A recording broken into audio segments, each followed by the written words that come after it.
오늘은 창세기 17장에 있는 이 말씀을 우리 봅니다. 하나님 앞에 복을 받은 아브라함, 그리고 하나님께서 아브라함에게 축복을 하실 때에 바로 어떤 조건을 제시하시는 그런 문제들을 저희들이 보면서 그야말로 하나님의 진정한 축복을 여기에 기대하고 그리고 예비한 아브라함이었다라고 할 수가 있겠습니다. 며칠 전에 보통 사람이라고 말하던 노태우 대통령이 돌아가셔서 장례를 치렀는데 그분은 자기를 보통 사람이라고 그렇게 이야기를 합니다. 대통령이 보통 사람이면 우리는 그러면 어떤 사람이겠습니까? 그러나 그분이 그 말이 아주 어떤 모든 사람들에게 어떤 그 각인이 될 만큼 그러한 그 표현이 됐었는데, 사실 우리가 따져보면 우리는 보통 사람은 아닙니다. 왜냐하면 하나님의 약속이 주어진 사람들이기 때문에 우리는 보통 사람들이 아니다.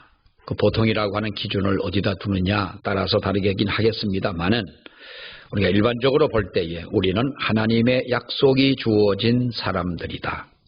근데 하나님의 약속은 보통의 약속이 아닌 것이지요.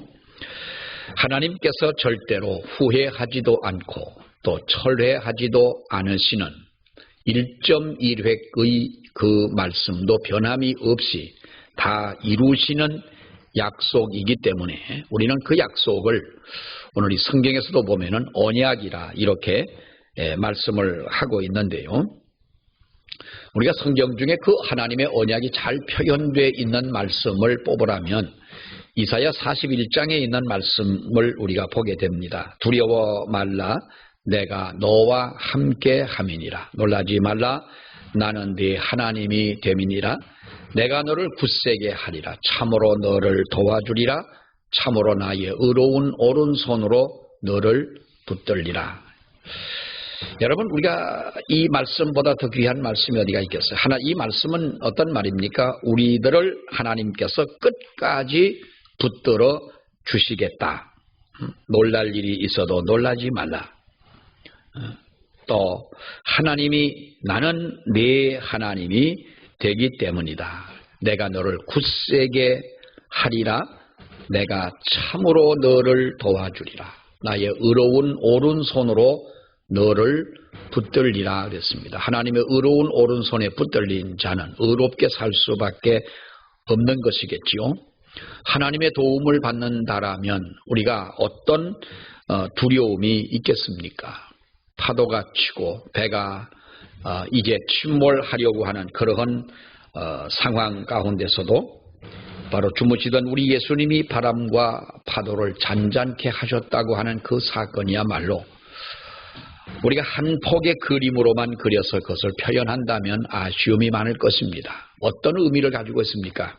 우리 인생에 있어서 나의 일생 동안 살아가는 동안 많은 어려움도 풍랑도 파도도 바람도 역경도 있겠지만은 하나님께서 이 모든 것을 붙잡아 주시고 함께 하시고 인도하시고 오른손으로 붙드실 때 넉넉히 이기게 하신다라고 하는 이 말씀인데, 바로 이것이 우리가 하나님의 언약이다라고 하는 것입니다. 우리가 2절에 있는 말씀을 보게 되면 내가 내 언약을 나와 너 사이에 두어 너를 크게 번성케 하겠다. 여러분, 이 말씀은 우리들을 번성케 하겠다고 하는 번성의 약속입니다. 이 번성의 약속, 번영의 약속, 이 약속을 바로 우리 것으로, 나의 것으로 만들기 위하여, 다시 말하면 아브라함에게 이 약속을 하셨을 때에 아브라함이 어떻게 살았느냐라고 하는 것이 그의 삶의 자세, 하나님을 대하는 바로 그의 태도, 이것이 어떤 자세를 가지고 삽니까? 오늘 이 1절에 있는 말씀을 보게 되면 이렇게 말합니다. 아브라함이 99세 때에 여호와께서 아브라함에게 나타나서 그에게 이르시되 나는 전능하신 하나님이라 너는 내 앞에서 행하여 어떻게 하라고 그럽니까? 완전하라 라고 말합니다.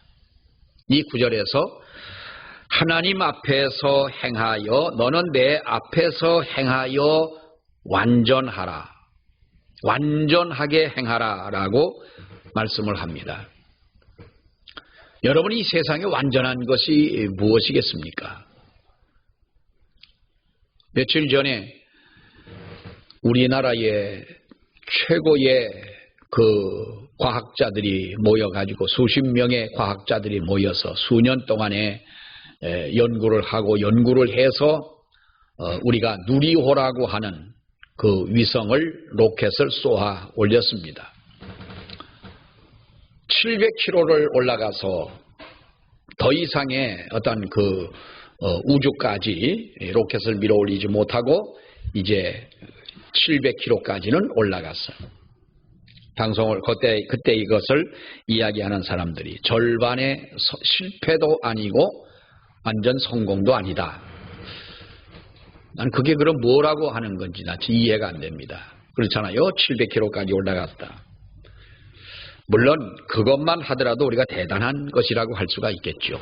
근데 또 한 번 우리가 이것을 가지고 비평을 하려고 한다면 그 최고의 과학자, 우리나라의 과학자들이라고 하면 세계적인 과학자들인데 그 분야에 있어서 어떻게 해서 그것을 끝까지 올려보내지 못했느냐. 조금의 어떠한 문제가 있었다는 것이죠. 그러한 위성을 쏘아 올릴 수 있는 능력을 가지면서도 이것이 완벽하지를 못했다는 거예요. 완벽이라고 하는 것은 여러분 없지 않습니까? 미국이라는 나라, 이것이 우리나라가 뭐 7번째 위성을 쏘아 올렸다 뭐 이렇게 얘기합니다만은 일본이나 이 모든 세계 위성을 쏘아 올리는 그 위성 중에 성공하는 확률은 그렇게 높지 않습니다. 최고의 완벽한 기술을 가지고 한다 할지라도 그것조차도 더 올리지 못하는 것이 우리네 인간이라는 것이. 세상에는 여러분 완전하다, 완벽한 것은 없습니다. 완벽한 것은 없는 거예요. 자동차가 완벽하냐? 완벽하지를 못합니다. 어떤 분이 며칠 전에 어떤 그 기계를 하나 샀습니다. 조그만 기계를 하나 샀는데 사가지고 1시간도 사용을 하지 않았는데 문제가 생겼습니다. 수리를 맡기러 가지고 갔더니 거기에서 부품에 어떠한 문제가 있는 것입니다. 아니 어떻게 새거가 그 부품에 문제가 있느냐? 사람은 완벽합니까? 여러분 우리 사람이요 완벽하다면 우리가 몇 살을 살아야 될까요? 우리가 완벽하다면 970세까지는 살아야 돼. 왜냐하면 969세에 무두셀라가 죽었으니까 그보다 한 살은 더 살아야 될 거 아니에요. 그 양반도 참 그 좀 하루만 한 1년 반 좀 더 살면 970인데 계산하기 어렵게 969세를 살지 않습니까? 이 세상에 완벽한 것은 없다는 겁니다. 근데 하나님이 왜 아브라함에게 너는 내 앞에서 완벽하라, 완전하라라고 여러분 말씀을 하십니까? 어떻게 완전하지 못한 사람을 완벽하게 살려고 말씀을 하느냐? 여러분 이것은요 하나님께서 우리에게 모든 것이 완전한 사람이 되라라고 하는 그런 말은 아닙니다. 사실상 사람 앞에서도 완벽한 행동을 해서 번성하는 사람은 우리가 보지를 못했습니다. 하물며 그런데 하나님 앞에 우리가 완벽한 사람이 될 수가 있겠냐? 여러분 저 사람은 정말 완벽한 사람이야. 사람이 아주 똑 떨어져. 그런 사람이 있어요. 말도 정확하게 말을 합니다. 생각도 그렇고 판단도 그렇고 정말 어떻게 볼 때에 저 사람은 흠이 없는 사람이야. 그러면 조금 우리 마음속에 의심이 생겨집니다. 저 사람의 저게 진실일까? 아니면 좀 위선적인 것이 있을 거야 라는 거죠. 여러분 솔직히 말해서 사람의 위선적인 것이 조금 가미되지 않으면요, 사람 앞에 완벽한 그 모습을 보여줄 수는 없습니다.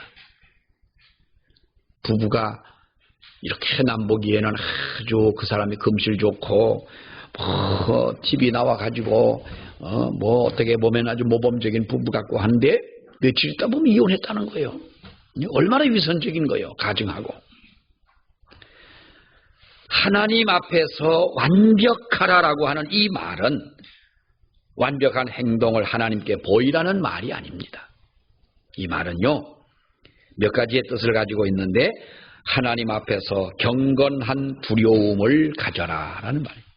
하나님 앞에 경건한 두려움을 우리가 가지고 살아야 된다. 하나님 앞에 경건한 두려움을 갖지 못하고 살아간다면 우리는 하나님 앞에 완전한 사람이라 할 수는 없습니다. 언제라도 하나님 앞에 우리는 어떤 사람이에요? 죄인이고 회개하는 사람인 거예요.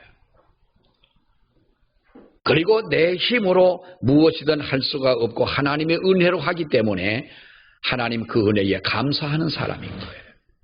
회개하고 늘 부족함을 우리가 발견하고, 이것이 여러분 우리 인간들 아닙니까? 하나님 앞에서 겸손하게 서라는 것입니다. 하나님 앞에서 자신의 죄와 허물에 대하여 회개를 잘하는 사람이 되라. 지금보다 조금 더 성숙한 삶을 살기 위하여 우리가 애쓰고 힘쓰는 사람이 되어야 한다는 거예요. 여러분, 사람은 늙으면 뭐가 된다고 그래요? 늙으면 도로애가 된다는 거예요. 사실 또 그래요. 도로애가 돼요. 어떤 분을 밥을 먹여줘야 되잖아요. 애 때나 먹여주지. 아니, 나이가 90이 되고 100살이 다 됐는데 밥을 먹여준다면 안 되잖아요. 어쩔 수 없는 우리 사람은 살다 보면 인지 능력도 떨어지고 기능도 떨어지고 하기 때문에 어린애처럼 되어지지만 하나님 앞에 우리가 보다 더 성숙함을 잃지 않으려고 애쓰는 우리의 모습을 가지고 살아야 되죠. 하나님 주시는 지혜로, 하나님 주시는 명철로 우리가 끝까지 정신줄 놓지 않고 살아가야 되는 거예요. 요즘에 보면은 사실 우리가 연세만 들면은 다 그 보험 중에 여러분 치매보험이 있는 거 아시잖아요. 치매보험이 있는 거예요. 그래서 치매보험을 나도 한번 들어볼까. 그러다가 결심을 했어요. 나 치매보험 안 들고 치매 안 걸리란다. 장담할 수 있냐? 우리가 어떻게 사람이 내 일을 장담하겠어요? 장담은 안 합니다. 그러나 참 요즘 세상 보면 그런 거예요. 환경 때문에 그런 건지, 우리가 먹는 것 때문에 그런 건지, 무엇 때문에 그런 건지, 우리의 뇌를 죽게 하는, 사실 옛날에 비해서는요, 우리가 많이 오래 살아요. 안 죽어요. 웬만하면. 옛날에 그 어릴 때에 동네에서 회갑잔치 하는 분들이 그렇게 많지 않았었어요. 애들도 많고 사람들은 많은데도 회갑잔치가 별로 없었고요. 옛날 사람들은 또 늙은 채를 했어요. 늙은이처럼 살았어요. 지금 가만히 생각을 해보면 50도 안 된 양반이 바지 저고리 입고 고무신 신고 담뱃대 뒤에 이렇게 들고 수염도 길러가지고, 우리 할아버지도 수염이 이만큼 나셨어요. 식사하시는데 앞에서 밥을 먹으면서 나는 늘 어릴 때 느낀 게, 아이고 수염 좀 왜 안 깎으실까? 우리 할아버지한테 수염 한번 깎으랬다가 내가 혼이 났어요. 초등학교 때 밥을 먹는데 국에 잘못하니까 국그릇에 수염이 달 것 같아요. 밥 먹다가 아주 내가 순교적 정신을 마음을 가지고, 할아버지 이발관에가 이발하실 때 할아버지의 수염 깎은 모습을 한 번도 못 봤으니까, 할아버지 수염을 깎으시지요, 깨끗하게. 잘못하면 국에 국에 수염 들어가겠어요. 그래서 다려고 그런다고. 다요. 근데 또 그러면 수염은 또 뜨거운 것도 모르는 거예요. 그랬더니 우리 할아버지가 황해도분인데, 황해도분은 좀 유하다고 그러는데 아무 말도 안 하고 밥을 잡수는 거예요. 밥숟가락을 탁 놓으시더니 할아버지 밥숟가락 놔야 내가 놓잖아 밥숟가락을. 옛날에 우리가 그렇게 배웠잖아. 먼저 숟가락 놓고 벌떡 일어나 가는 몰상식한 자식이 어디 있습니까? 할아버지 식사 다 할 때까지 밥을 먹는 거예요. 먹고서 할아버지가 그리고 먼저 다 먹으면 어떡합니까? 숟가락 상에다 놓는 게 아니요. 밥그릇에다 먼저 놨다가 할아버지 숟가락을 내려놓으면 내려놓는 거야. 왜 그렇게 살았는지 몰라. 근데 할아버지가 밥숟가락을 딱 놓길래 나도 밥숟가락을 딱 놓고 일어서려고 했더니 너 이놈 너 거기 앉아라. 을개야 날 보고. 을개 너 앉아라. 그래서 앉았더니 이놈 자식이 할아버지 수염 깎으라는 놈이 어디가 있냐고. 가만히 생각하니까 잘못은 한 것 같은데 틀린 말은 아니잖아 또. 지금 뭐 말하자면. 예?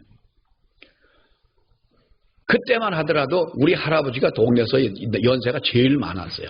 80에 돌아가셨는데 우리 할머니는 5년 동갑이신데 5년 더 살고 85세에 돌아가시고 우리 할아버지는 80에 돌아가서 제일 동네에서 어른이셨어요. 그러니까 다 지나가다가 우리 할아버지 인사하고 가시고 그랬는데 그때만 하더라도 우리는 지금처럼 이런 환경이 아니었어요. 지금은 오래 살고 우리가 그렇습니다만은 옛날에는 이렇게 우리가 치매라고 하는 것이 사실상 많지가 않았었는데 요즘에 너무나도 많은 거예요. 뭔가 환경이 잘못된 것은 사실인 것 같아요. 그래서 우리 믿는 사람들이 여러분 기도해야 돼요. 나이가 먹더라도 하나님 앞에 정말로 하나님이 주시는 그 온전한 정신을 가지고 살게 해 주시옵소서. 아멘. 그거 보험 드는 그 돈 넣고 보험 드는 것보다 낫잖아. 그래 기도하는 게 더 낫잖아요. 성경 많이 보시고 찬양 열심히 하시고 긍정적인 사고를 가지고 사시고 미워하는 것보다 사랑하는 마음을 가지시고 이렇게 사시면 우리가 건강하게 살아갈 수 있는 줄로 믿습니다. 나이가 들어도 성숙한 모습을 가지고 살아가야지. 뭔가가 그렇지 않습니까? 그처럼 하나님 앞에서 우리가 온전한 존재가 되기 위하여 힘쓰고 애쓰고 노력하고 성숙된 모습을 가지고 살아가야 된다는 거예요. 그럴 때 영육간에 하나님께서는 번성하게 하시는 이 축복을 주신다라고 하는 겁니다. 자, 또 하나 보세요. 어떤 조건입니까? 5절 말씀을 보면 우리 같이 봅니다. 시작. 이제 후로는 내 이름을 아브라함이라 하지 아니하고 아브라함이라 하리니 이는 열국의 자, 아브라함의 이름이 여기에서 바뀌어집니다. 우리가 7절에 있는 말씀, 5절에 있는 말씀처럼 후로는 내 이름을 아브라함이라 하지 아니하고 아브라함이라 하리니 이는 내가 너를 여러 민족의 아버지가 되게 함이니라. 여러분 아브람이란 말, 그 이름이 아브라함이 아니고 아브람이라는 말은 그 큰 아비라는 뜻이에요. 큰 아비. 근데 아브라함이라고 하는 건 뭐예요? 열국의 아비라는 말이죠.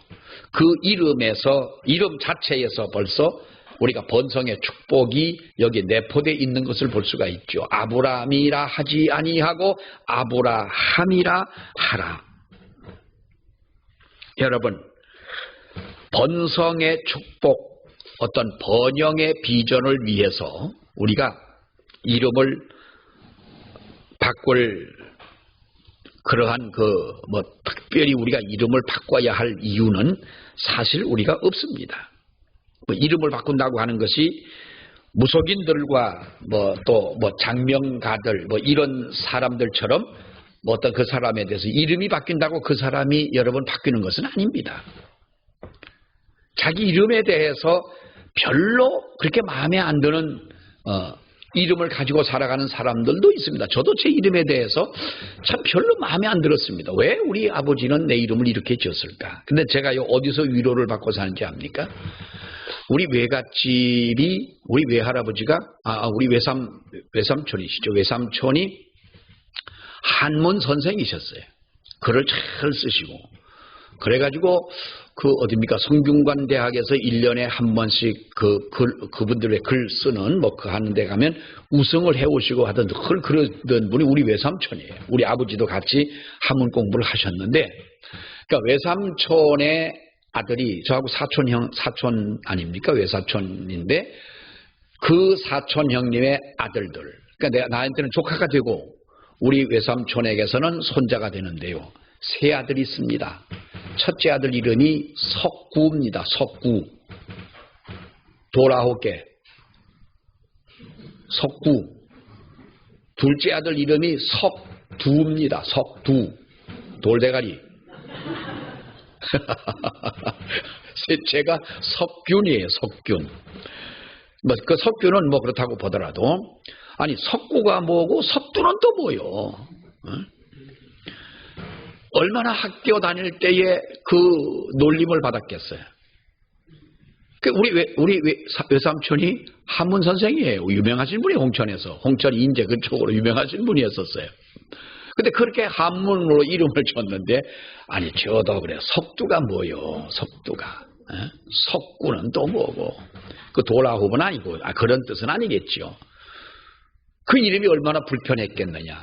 근데 가만히 보니까 지금까지도 이 친구가 얼마 전에 그 어머니가 돌아가셔가지고, 형수지요. 돌아가셔서 그 장례식장을 갔더니 앉아있어요. 그래서 잘 지냈냐? 잘 지냈죠. 요즘 그래 어디서 근무하냐? 아유, 저 벌써 퇴직했습니다. 그러는 거예요. 공무원 퇴직을 한 거예요. 벌써 퇴직을 했냐? 했더니, 제가 나이가 얼마인데 그래요. 나이가. 그때 우리 학교 다닐 때 같이 형제처럼, 어릴 때는 그 형이 나보다 1살 어린데, 조카가. 처음에는 날 보고 은경아 그러는 거예요. 좋은 수도 모르고 아무것도 모르니까. 그러다가 외삼촌한테 혼이 한 번 나고 이놈 자식아 네 삼촌인데 아저씨 뻘 되는데 네가 이름을 부르면 되냐. 그렇게 지냈는데 저도 나이 먹지요.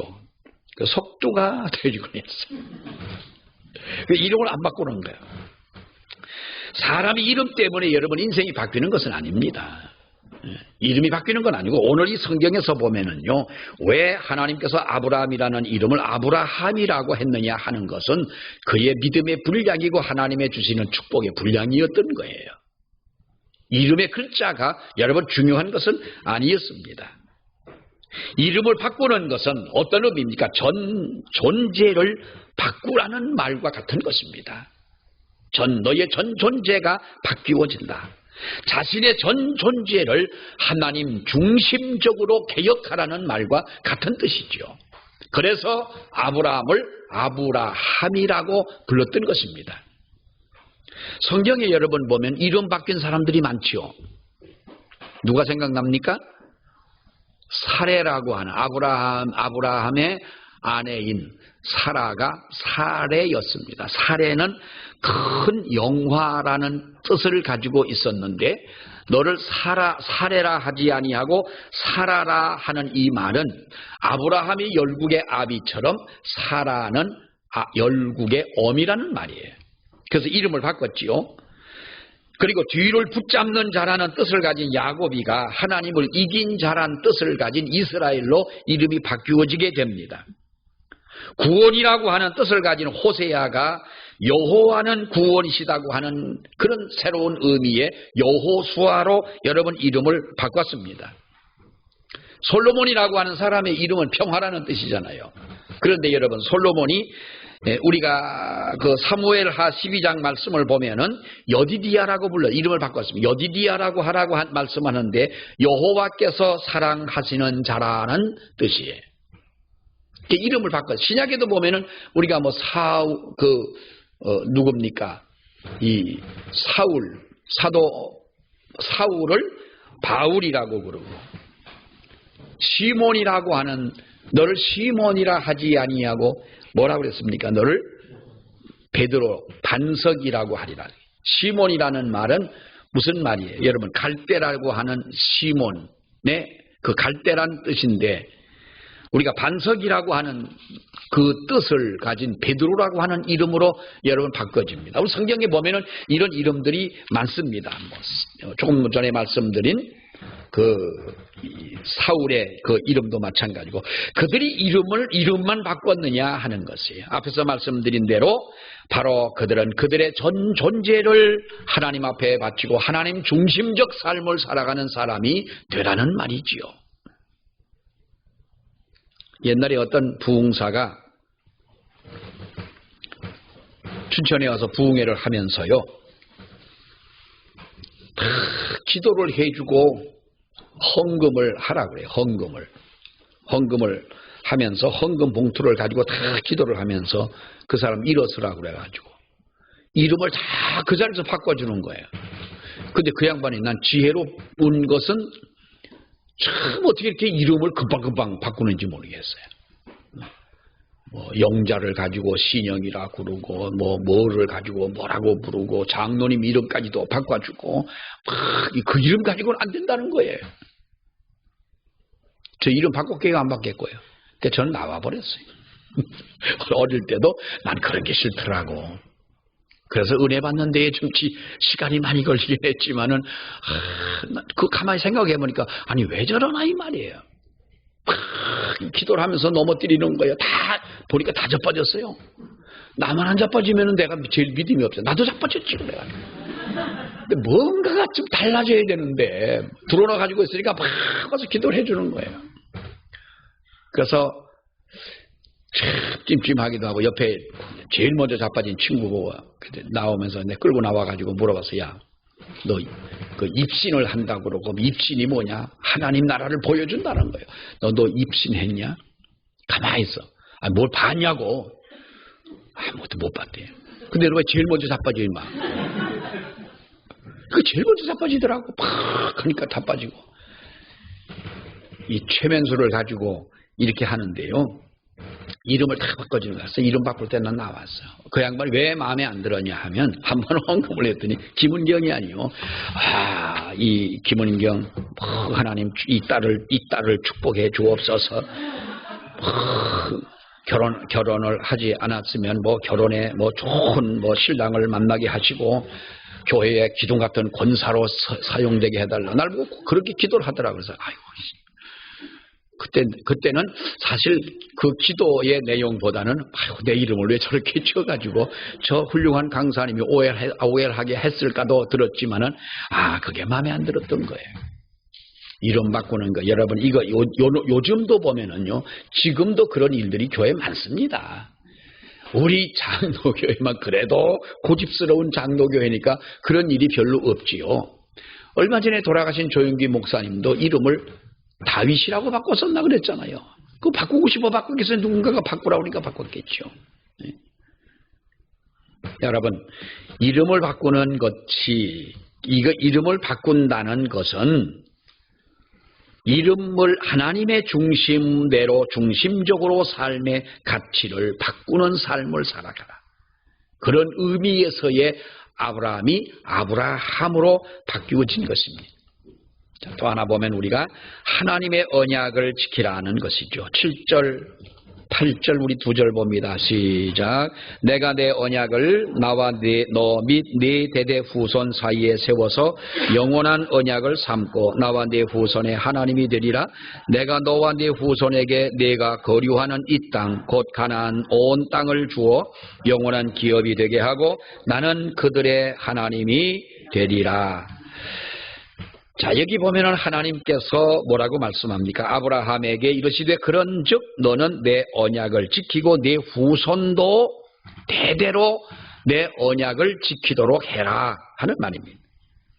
여러분 언약이라고 하는 것은요. 하나님께서도 하나님은 우리에게 주신 이 언약을 결코 파하지 않으시는 하나님입니다. 한 번 말씀하신 그것은 결코 하나님이 이루시는 하나님이신 겁니다. 그러니까 하나님은 그 약속을 지키시는 하나님인데 이 약속, 이 하나님의 언약을 파기하는 것이 누구냐는 거예요. 이것이 우리 인간이지 않습니까? 그래서 하나님께서 이 언약을 지키시는 그분 앞에 우리들도 이 언약을 지키기 위해 힘쓰고 애쓰는 우리들이 되어야 한다 하는 거죠.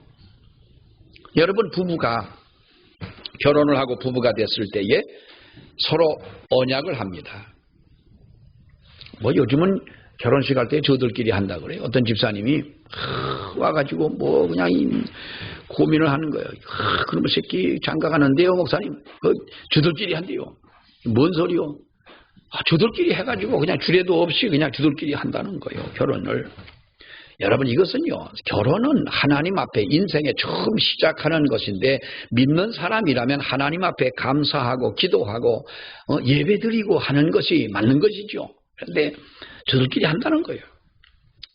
그래서 뭐라고 그러겠어요? 그렇게 한다고 이미 다 해놨는데 그럼 저들끼리 하라고 그래요, 그러면. 근데 분명한 것은 여러분, 부부가 될 때 서로가 부부의 언약이 있지 않습니까?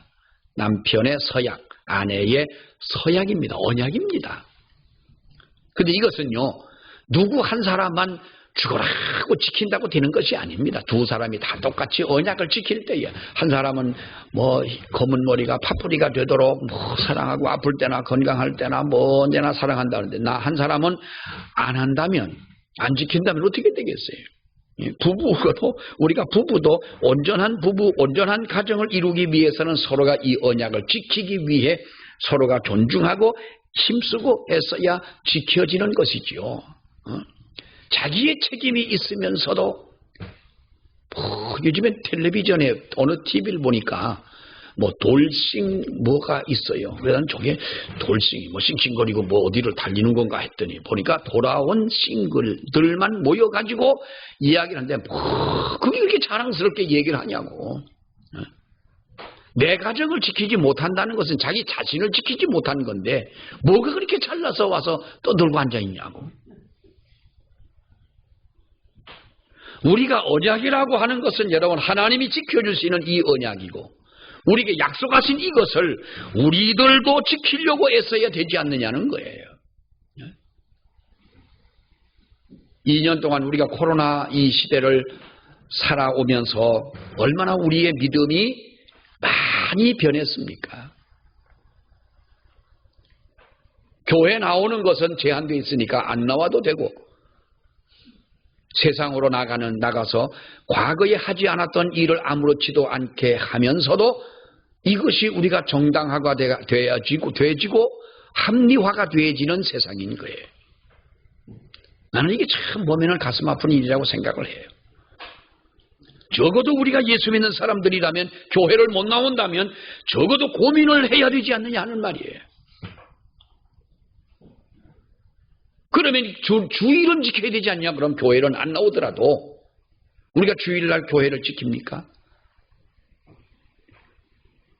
그래서 하나님께서 풋과실을 흔들듯이 하나님이 정말 우리 한국 교회를 흔들고 뭐 다른 나라는 여러분 우리가 말할 것도 없어요. 우리 한국 교회를 흔드신 하나님이 아니냐. 기한전에 떨어짐이 없도록 보호하고 지켜주겠다고 하시던 하나님께서 기한전에 떨어지는 과실들이 얼마나 많습니까? 나는 이것이 하나님의 섭리라고, 물론 여러분도 마찬가지지만 우리 하나님의 섭리라고 여러분 우리가 믿고 있지 않습니까? 중요한 것은 우리가 믿는 성도들이라면 하나님의 이 언약을 우리들이 지켜야 된다는 거예요. 이런 얘기가 있습니다. 하나님이 이 세상을 만드시고 우주를 다 만드시고 이제 천사들을 불러가지고 회의를 하셨습니다. 유대인들의 우화입니다. 우화. 유대인들이 하는 이제 이야기인데 우화인데 그래서 하나님이 천사들에게 얘기를 합니다. 내가 이제 이 세상의 생명체 중에서 제일 피조물로 나를 닮은 인간을 만들려고 한다. 너희들은 어떻게 생각하느냐? 그랬더니 의의 천사, 거룩한 천사, 빛의 천사가 있습니다. 그들이 첫째는 의의 천사가 이렇게 말해요. 하나님, 인간을 창조하면 안 됩니다. 그러면 세상이 불의가 판치는 세상이 됩니다. 이 아름다운 세상을 불의가 판치는 세상으로 만들려십니까? 왜 인간을 만들려고 그럽니까? 의의 천사가 말합니다. 거룩한 천사, 거룩의 천사가 또 말합니다. 하나님, 인간을 창조하시면 절대로 안 되는 이유가 있습니다. 인간을 하나님이 만드신 이 세상을 아주 더럽힐 것입니다. 그러니까 인간을 만들면 안 됩니다. 그래서 빛의 천사가 또 한마디 합니다. 하나님, 인간을 창조하시면 안 됩니다. 인간을 만들면 이 세상은 죄로 어두워지고 말 것입니다. 한 천사가 남았는데 이 사랑의 천사라는 천사가 남아요. 하나님이 그에게 물어봤어요. 너는 어떻게 생각하느냐? 그런데 사랑의 천사는 그렇게 말합니다. 하나님, 그래도 만물을 다스릴 피조물이 있어야 되는데 인간을 그래도 만드셔야 됩니다. 세상이 어두워지고 죄가 판쳐지고 정말로 이렇게 이 세상은 더럽혀질 것은 분명하나 그래도 인간을 만드셔야 됩니다.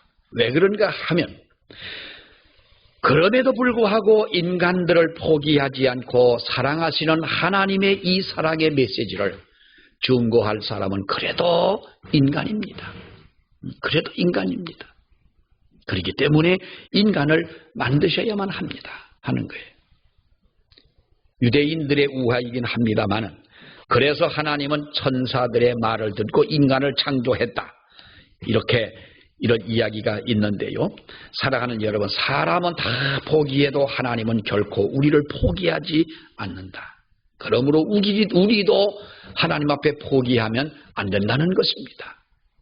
신앙에는 분명히 여러분 경계선은 정해져 있으나 우리가 어디까지라고 하는 결승선, 그것은 여러분 우리들 앞에는 보이지가 않습니다. 왜냐하면 하나님께서 우리를 부르시는 그 순간까지 우리가 하나님 앞에 최선을 다하고 달려가고 우리가 행해야 할 그 일을 행하면서 나아가는 것이 저와 여러분들의 몫이라고 하는 것입니다. 최선을 다할 때 하나님은 우리에게 더 큰 은혜로 더 큰 복으로 채워주실 줄 믿습니다. 기도하겠습니다. 하나님 은혜 감사합니다.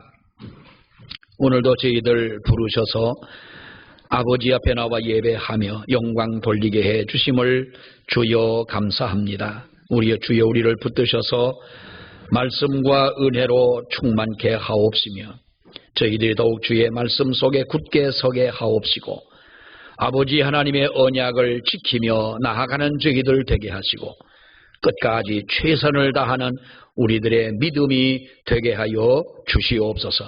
예수님 이름으로 기도하옵나이다. 아멘.